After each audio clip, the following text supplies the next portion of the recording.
Bonjour, bienvenue sur Je suis née 3 fois. Nous sommes avec Florence Becker qui travaille à Strasbourg, au CMCO, et depuis de nombreuses années, elle accueille des patients un peu particuliers. Ah bon? Quelle est ta clinique au CMCO? Alors, ma clinique, c'est d'accueillir les femmes, toutes les femmes qui sont enceintes, qui vont le rester, qui vont décider ou pas de poursuivre, ou qui n'auront pas le choix, qui vont perdre un bébé pendant la grossesse ou à l'accouchement. Donc, je m'occupe beaucoup de ces femmes qui ont perdu un bébé. Voilà. C'est particulier parce que en même temps, ça parle bébé et en même temps, ça parle mort. Et c'est comme si dans le cerveau, c'était pas possible d'entendre les deux dans la même phrase. Mais ça colle pas ensemble, on perd pas ses enfants, c'est pas dans la logique de la vie. On perd ses parents, ça c'est logique, même si ça reste douloureux. Mais un enfant qui n'a pas vécu, c'est encore plus particulier, c'est plus bizarre. Et c'est surtout tout à fait incompris par l'entourage quand nous on les appelle des parents. Eux se réclament comme parents quand ils disent on a perdu notre bébé, et en fait les gens disent mais vous l'avez pas connu, c'est pas grave, c'est un raté, enfin vous en ferez d'autres, vous êtes jeune, alors que eux ils ont vraiment, enfin la femme en tout cas elle a été enceinte, hein, elle accouche même si le bébé est mort et elle rentre sans bébé. La loi a quand même beaucoup évolué par rapport à ça, parce qu'avant il n'y avait aucune reconnaissance et maintenant j'entends quand même. Voilà, il y a le livret de famille, ça pose quand même une base. Depuis quelques années, les parents, quel que soit, enfin pas quel que soit, je crois que c'est à partir de 14-15 semaines, c'est par rapport au délai légal de l'IVG qui a aussi changé, peuvent reconnaître leur enfant, enfin surtout l'inscrire dans le livret de famille, lui donner un prénom. C'était compliqué avant parce qu'il y avait des histoires d'héritage et de congé maternité.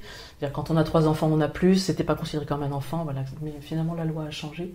Et ça a été un vrai soulagement pour beaucoup de couples, de pouvoir à 17 semaines, donc un bébé qui est mort à 17 semaines d'aménorrhée, ce qui correspond à peu près à entre 3 et 4 mois. On peut dire que c'est pas beaucoup, mais pour eux c'était la vie de leur enfant. Et de pouvoir lui donner un prénom, de l'inscrire en premier, c'est-à-dire quand c'est leur premier enfant, et de pouvoir dire aux autres enfants après, voilà, il y avait un petit grand frère, comme ils disent, une grande petite sœur. Mais ça permet aussi de dire bonjour et de pouvoir dire au revoir. Oui, et puis ça permet aussi de ne pas l'oublier et puis de dire, parce que la famille, en général, il y a souvent un enfant qui va naître après, du coup celui qui est mort, il n'existe plus, et ça c'est tragique pour les parents, parce que... Il n'existe plus dans les mots, il n'existe plus on n'en parle plus, il n'existe plus, il y en a un vivant et il est mort, c'est très tabou, la mort des bébés, c'est parce que ça ne va pas de soi. Et parler, tu as pu vraiment observer ou... Enfin, avec tous les accompagnements que tu as fait, quelque chose qui permet de se transformer de cette souffrance? Alors c'est une souffrance qu'on n'imagine pas en fait, c'est un puits sans fond à partir du moment, alors quand il y a un diagnostic, souvent il y a un diagnostic prénatal et les parents déjà décident de la mort de leur enfant, c'est tout à fait légal. Et parfois l'enfant meurt sans que personne n'ait rien décidé, et souvent même sans explication. Mais... pour eux, c'est vraiment tragique. Déjà, décider la mort d'un enfant, ça va pas de soi. D'autant que c'est un enfant désiré. C'est pas du tout la même chose qu'une interruption volontaire de grossesse, où à la base, la grossesse n'est pas désirée. Là, la grossesse était désirée. Quand la dame elle a son test de grossesse qui est positif, elle se projette dans 9 mois. À Noël, on sera 3. On part en vacances, on change de voiture. Il faut préparer une chambre. Voilà. Alors qu'à l'intérieur, il y a ça, quoi. Mais bon. C'est comme ça, c'est déjà un bébé.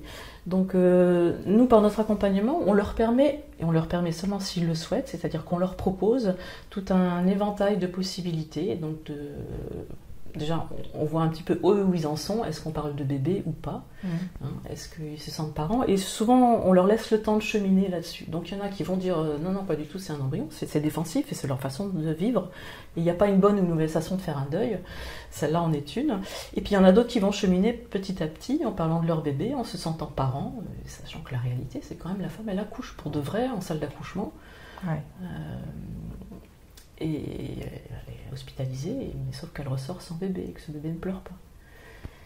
Donc leur permettre, s'ils le souhaitent, de voir leur bébé, de prendre des photos, de donner un prénom, voilà. Donc on leur dit tout ça c'est possible, on fait des empreintes des pieds, des mains, même tout petit, Et dans tous les cas, on leur dit, bah, si vous voulez rien de tout ça, nous, on fait de toute manière des photos qui sont dans le dossier. Et puis, si un jour vous avez besoin, envie, bah, vous Tu m'avais dit qu'il y avait une dame qui était venue très, encore 15 très jours, longtemps après. Une dame est venue comme ça en me disant, maintenant, j'en ai parlé à mon fils, donc un grand qui avait, je sais pas, 8 ans. Je lui ai dit qu'il avait il y a eu un petit frère, enfin un grand frère avant lui qu'il n'a pas connu.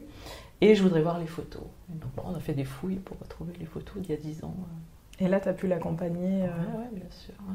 C'est important, je trouve. C'est important, ouais. Et elle avait besoin de ça pour passer à autre chose dans sa vie. Elle n'était pas malheureuse pour autant. Hein, il y a un moment, c'est possible, il y a un moment, c'est pas possible, ou parfois, ça ne l'est pas du tout.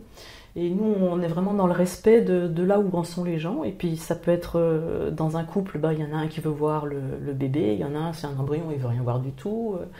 Et puis, on leur dit, c'est important de respecter le chemin de chacun. Parce qu'un deuil, on le fait avec ce qu'on a vécu. Et chacun, il y a autant de deuil que de personnes sur Terre. Pour moi, c'est important, et vraiment, j'espère que vous avez pu entendre ce magnifique témoignage de Florence, que chacun peut vivre comme il peut, et dans le respect de chacun, entendre juste que c'est possible d'être accompagné. Encore, moi, ce matin, j'ai reçu une dame qui a perdu un enfant, et qui m'a dit, mais non, je n'ai pas été accompagnée. Mais voilà, elle ne le savait pas non plus que c'était possible, pourtant c'était il y a que 3 ans, donc j'étais un peu surprise. Mais voilà, sachez que quel que soit le deuil, si vous traversez un deuil, c'est possible d'être accompagné, et de là où vous en êtes, et comme vous êtes. Moi, il y a des gens qui me disent, ouais, mais j'ose pas en parler parce que ça fait 2 ans, ou 3 ans, ou 5 ans, et les gens me disent, mais non, si c'est vrai pour vous, c'est votre vérité. Donc vraiment, Florence, merci pour tes mots, parce que ça permet aussi du respect, quoi. Enfin, du respect. Les couples se sentent vraiment dans une grande solitude par rapport à cet événement, complètement seuls, isolés, incompris.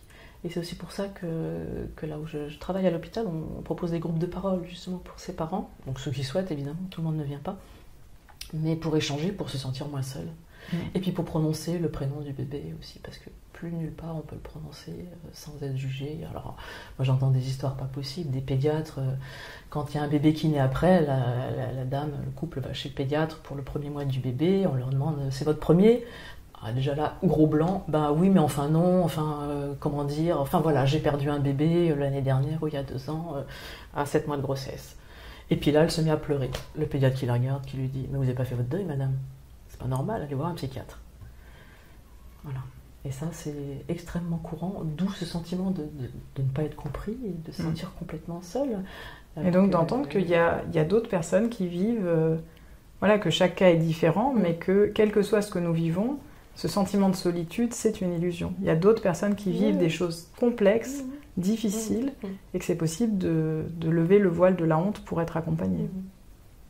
Il y a toujours beaucoup de culpabilité, particulièrement quand il y a une décision d'interrompre une grossesse. Je pense en particulier aux trisomies 21, qui sont les pathologies les plus courantes, mais qui est une pathologie quasiment toujours viable, alors que d'autres ne sont pas viables. On se dit, bon, voilà, de toute manière, c'est un enfant ou qui sera gravement handicapé, ou qui de toute manière mourra quelques jours après sa naissance. C'est encore différent.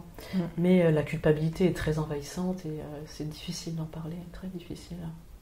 D'autant plus. Donc, la fameuse phrase « mea culpa, s'il vous plaît ». Sortez du vieux latin, parlez français, osez guérir, osez la guérison. Elle peut passer, comme Florence nous le propose, par la parole, trouver ce qui est juste et bon pour nous, ou pour vous, osez la guérison. À bientôt sur Je suis née 3 fois.